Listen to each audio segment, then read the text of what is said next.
So I'm sure by now you have heard that several of the Epstein victims held a press conference today, along with some members of Congress and their attorneys. Now,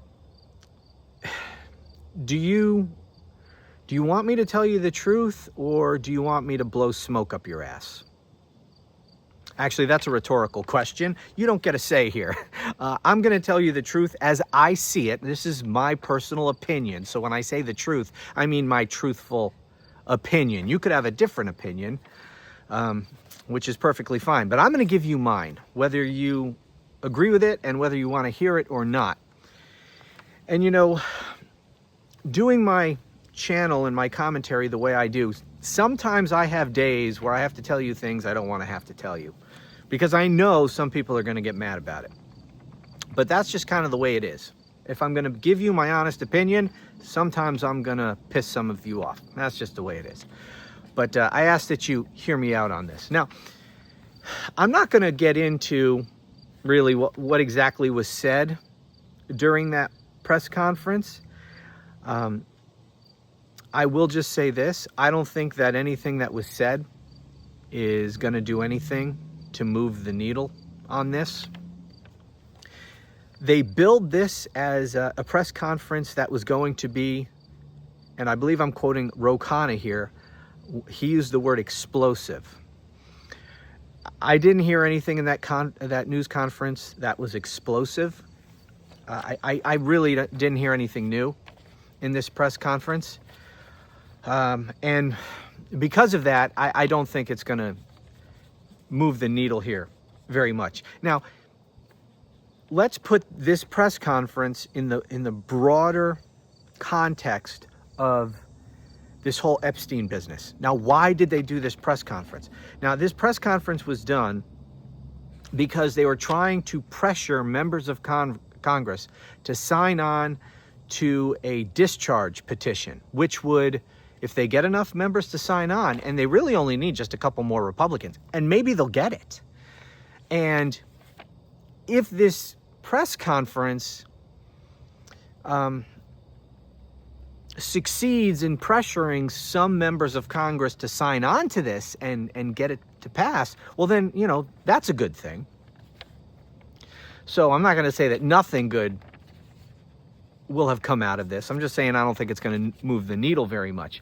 So anyways, it was done at this time to try to force members of Congress to sign on to this discharge petition, to force a vote, because House leadership, Mike Johnson and Republican leadership, are trying to prevent a vote on releasing the Epstein files. That's why they got the hell out of town like a month ago, and they went on summer break early, because they wanted to avoid having to vote on this. And they were hoping that by the time they got back, that, you know, news and everything would just sort of drown this all out. Nobody would remember anymore.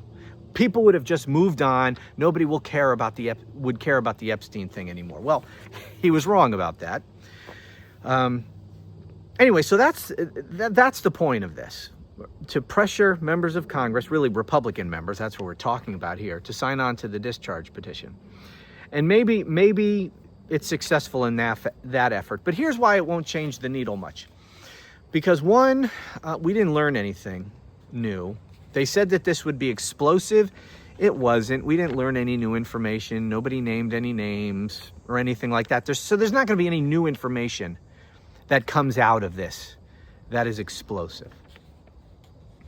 But even if they do succeed in pressuring some Republicans to sign on to this discharge petition, and I think the only ones so far that have signed on from the Republican side are Thomas Massie, Marjorie Taylor Greene, both of whom were at the press conference today, and Nancy Mace, who I detest, and Lauren Boebert. I mean, honestly, I detest all of them, except Thomas Massie. Not saying I'm a big supporter of Thomas Massie, but I gotta say, he has shown a lot more courage than pretty much anyone else in the Republican conference. He has stood up to Trump on several issues, not just this one.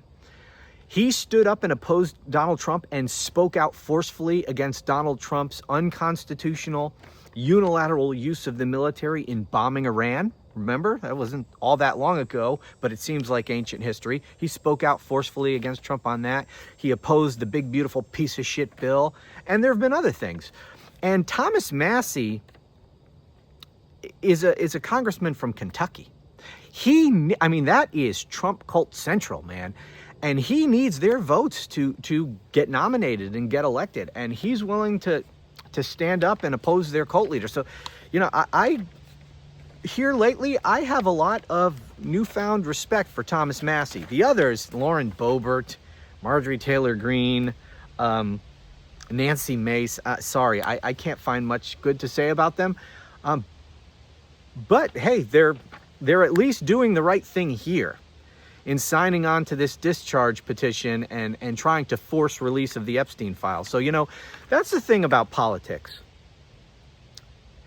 I'm tired of, we have to make coalitions based on issues, right? And so just because you're usually opposed to someone on virtually everything, you can join forces on certain issues. And I see far too many people just willing to join hands with anybody if they don't agree with them on anything, on everything. It's like it's a purity test. If you don't agree with me on everything, then I'm not going to hold your hand, and be in solidarity with you on some issue or on any issue. You either have to agree with me on everything or I don't want to hear from you. And you know what? Really, this whole Epstein thing the lesson here should be, and not enough people are getting this, but I wish they'd get it more. What is this Epstein deal about? This is about protecting the rich and the powerful, including Donald Trump, who I am convinced, we know he's in those files, but I am convinced he did some despicable stuff that he doesn't want us to learn about. He doesn't give a shit about throwing other people under the bus. If this was just about protecting other rich people, he wouldn't give a shit. He's been safely reelected. He doesn't care. He's got his billions in crypto money and all this stuff. He doesn't need them anymore. He would throw them under the bus to protect his ass. He would not go to the mattresses for anybody, right? It's all about him. So the fact that he is going to such lengths to distract and to cover this up tells me that he's in, neck deep in all of this. Anyway, the point is that this is all about protecting the rich and powerful. And in this case, protecting them from the crimes they committed against young girls. And people should see this as it's the oligarchy versus America. And that is a theme that carries through pretty much everything the Trump administration is doing. And that is what we should unite over, right? Can we defeat this fascist oligarchy, and then we can go back to opposing each other over issues, debating issues. But right now, people like Thomas Massie and Marjorie Taylor Greene and Lauren Boebert and so many of these other MAGA Republicans who claim to be opposed to the oligarchy and the deep state. Who's the deep state, after all? Right? There isn't really a deep state. There's no cohort inside the federal government, the deep state controlling everything. If there is any such thing as a deep state, it's the rich oligarch class who control politicians in Washington. That's the deep state. So the two sides are opposed to the same people. They just call them by different names. On the non-MAGA side of things, we refer to the oligarchy and the billionaire class, right? That's who we're talking about. On the MAGA side of things, they're talking about the same people, but they call them the deep state. And because we use different terms, we don't realize we're in agreement on this. And so this is one of those issues that should demonstrate, look, we're on the same side here. Can we unite against the oligarchy, the deep state, whatever the hell you want to call them? These big-moneyed special interests that get special treatment in this country, that get away with crimes, that literal rape here, but destroying people's lives, denying health care, doing all these things. This is the oligarchy. Okay, we should be united against the oligarchy, but whatever. You get the point. But here's why I think today's press conference isn't going to change the needle much. Even if, and I hope they are, successful in getting more people to sign on to the discharge petition. So what happens? Then you get a floor vote in the House of Representatives. And say you even get it to pass. You get a bill in the House of Representatives to pass saying that the Trump administration needs to release the Epstein files. Okay, well then what? That's just a bill passed by the House.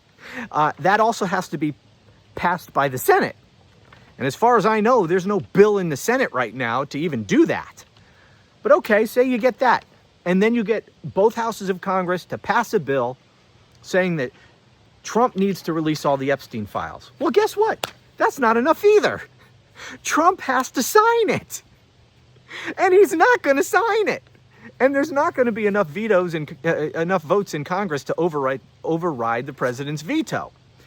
So at the end of the day, I mean, it's good. I'm not saying I oppose that effort. Whatever gets more attention to all of this, the better. So I'm not saying that this is a complete waste by any means.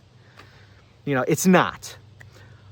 But I'm saying if you really want to force the release of this stuff, if you really want to make inroads with this and make a real big deal of it, forcing a vote that most Americans aren't going to be aware of, and even if you pass the bill, Trump is just going to veto it, and most Americans aren't going to be aware of that, and then it's just going to go away. What do you think? If Trump vetoes the bill, that the Republicans, that Republicans are going to rebel against him and accuse him of covering this up? No, of course not. If they even sign on to the discharge petition, and even if they, vote for the bill in the House and the Senate, they're only doing so that they can say that they're not part of the cover-up. But they really don't give a shit about this stuff being released, and they're certainly not going to call out Trump and accuse him of covering this all up. So it'll just die there. Trump vetoes it, and it's never going to be passed by both houses of Congress anyway. But even if it was, Trump would just veto it, and then it would just die. It would go away. And so you would not do anything to effectively force Trump to release any of this stuff. He will just continue the cover-up with impunity. Now, if they were really serious, here is what you would do. Because there's other things that Congress can do. Much more effective things than trying to pass a bill that the president's going to veto. Hold hearings. Congress has the power of subpoena. They can subpoena these documents, which they have. They've subpoenaed some of the documents, and they've released some of them, but they're only releasing, I don't know if you've been following the news on this, Comer and the boys in the House are only releasing those Epstein documents. First of all, the DOJ is only handing over a tiny portion of the Epstein documents. They're not going to hand over anything that implicates Trump in any way, right? Or any of the oligarchs that Trump is trying to protect, to the extent that he is. Not that he really gives a shit too much. But if he can protect the oligarchs and not have them turn on him, all the better. But he doesn't give a shit about them, generally speaking.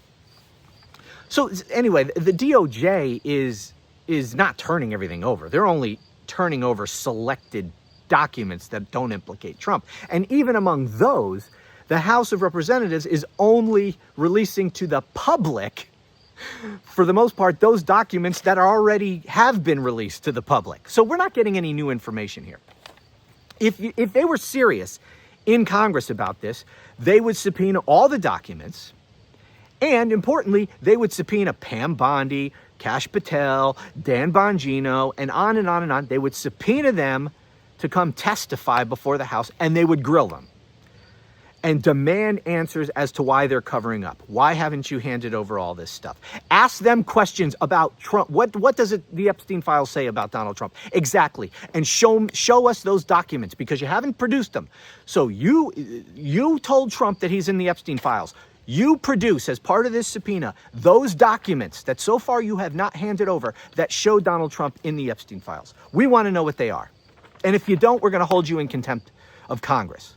And of course, the Trump administration won't prosecute contempt. So so they can't prosecute them criminally. But if we were really going to be serious, the Congress has inherent contempt authority. They can order the sergeant of arms to go arrest Pam Bondi, for example, if she is in contempt of Congress. There are things they can do if they were serious, but they're not really serious. And by the way, if you held them in contempt, even if Trump won't prosecute these people, the next administration, assuming that, you know, the statute of limitations doesn't run by then, could prosecute these people. But the point is, Congress can play hardball. They're not playing hardball. They're playing political fucking games. And I'm sorry, this press conference was just part of the political games. Now, I'm not casting aspersions here on the victims who came and said what they said. But this is just political theater. There was nothing that came out of this press conference that's new, that's explosive as we were promised. It's not going to move the needle at all, and it's not going to accomplish anything. As I explained, you have to use the power of Congress. So just trying to pressure members of Congress to sign a discharge petition to get a vote in the House, that even if you get a vote and it passes, you still need a vote of the Senate. And even if that passes, you still need the president to sign the bill, which he's not going to do. So in the grand scheme of things, this is just political theater. That's all it is. But the problem, this is all we're left with. Because the same blithering idiots that we're surrounded by in this country who elected Donald Trump as president also elected members of his personality cult to majorities in both the House and the Senate. And when you do that, you're not going to get a serious effort by Donald Trump's cult to hold Donald Trump, their cult leader, accountable. Instead, you'll get these games. And I'm not saying that certainly I'm not saying that the victims here who were part of this press conference were doing it to be, you know, to play political games. And I'm not even saying that Thomas Massie and Marjorie Taylor Greene were playing political games. They're probably just, this is all they can do, right? They don't have the power to subpoena anybody individually. This is all they can do, all right? So I will applaud, you know, all of them who signed on to this discharge petition on this particular issue. You know, I can't stand Marjorie Taylor Greene, but kudos to her on this. Same to Lauren Boebert. Same to Nancy Mace. Ugh, I really can't stand that one. She really irritates the hell out of me. So kudos to all of them for doing this. This probably is like all they feel that they can do. And it is. What else can they do individually? Really nothing. But this is the cover-up. You know, when I was waiting for this press conference to begin, and I turned on CNN, and I wanted to see if they were covering it. And I went over to MSNBC to see if they were covering it. Now, MSNBC had the press conference on, just the press conference. I go over to CNN, and they had the press conference in a little, you know, in a little square in the upper corner. They weren't carrying the audio of it. Instead, they had whoever the CNN anchor was at the time, I forget, interviewing James Comer, the MAGA Republican congressman who he heads up whatever friggin' committee is in charge of subpoenaing all these the House Oversight Committee, maybe, I'm not sure. The committee that's in charge of subpoenaing all these Epstein files. And he was on there running interference for Donald Trump. You know, making excuses why this press conference is not needed. This discharge petition is not needed. Donald Trump is the most transparent president in history. We don't need this. Trump is already producing all the documents. Complete bullshit. Just Trump talking points. And I'm thinking, why are you even interviewing this guy? You have the press conference going on right now. You have at least two members of Congress. You've got all of these victims, and you're just drowning out their audio, and you're playing James fucking Comer pushing Trump propaganda. Anyways, it just it was infuriating. Anyway, that's my thought on this. Like I said, I'm not saying we ignore this, we push it. You know, Epstein. Don't let him distract us. And by the way, here's how you'll know that today's press conference was a big fat nothing burger. So far, Donald Trump, and I checked all the news just before I started recording this, and it's been a couple hours since the press conference. Donald Trump has done nothing to try to distract from the coverage of the press conference. I was expecting Trump to do something. maybe he would have deployed the National Guard into Chicago. And who knows, maybe he's doing it right now while I'm recording this. But as of the time I started recording this, he hadn't done shit. Nothing to try to distract from this. And if he doesn't try to distract from this in some way, then that just tells you Trump thinks that this press conference was a big fat nothing burger and it'll just blow over. And it probably will, because there was nothing explosive in it. As I said, nothing's going to move the needle. By tomorrow, no one's going to be talking about this anymore. This isn't a serious effort. There is things that a Congress, if they were serious, could do, but they're not doing it. They're playing games. These Republican members of Congress, now Democrats can't do shit, right? They have no power, so they can't do anything. It has to come from Republicans. And Republicans are playing games. They're just giving lip service. They're saying, yes, we should release all the files. They won't even sign on to this stupid discharge petition, which in the end won't do anything anyway. Anyway, that's my thought on it. I don't, my intent is not to come here and throw cold water on all of this. But I don't want I don't want people to make more out of this than it is and think that this is, because even if we get the discharge petition, like I said, so what? It's a game. It's a game. Trump's not going to sign any bill. And unless they haul Pam Bondi and Kash Patel and them in front of Congress and ask them real questions about what those Epstein files say about the rich and powerful oligarchs who Donald Trump is covering up for, and what the Epstein files say about Donald Trump specifically, then this is all just a game. They could do that right now. They're not doing it. This is just more politics. And people on both sides, and really it's the maggots who need to friggin' wake up and realize we are facing the same political enemy in this country. They don't realize it. They have been hoodwinked by the enemy, and I'm talking about MAGA here. You know, they're going to be screwed over by the same oligarch class that is screwing us over. In fact, a lot of them are getting screwed over even worse. They're just too stupid to realize it. If they would fucking wake up and realize that Donald Trump is part of the oligarchy, he's part of the deep state that they're constantly railing against. If they would realize that and join with us, then we can beat back this oligarchy, deep state, whatever you want to call it, save our republic, and then we could go back and have arguments over tax rates and this and that and whatever. You know, the kinds of things we're supposed to be arguing about, not whether or not Donald Trump has the authority to cancel elections or send the military into Chicago. My God, people, wake the hell up. Anyway, that's it for now. Thank you so much for watching, and I'll talk to you again soon.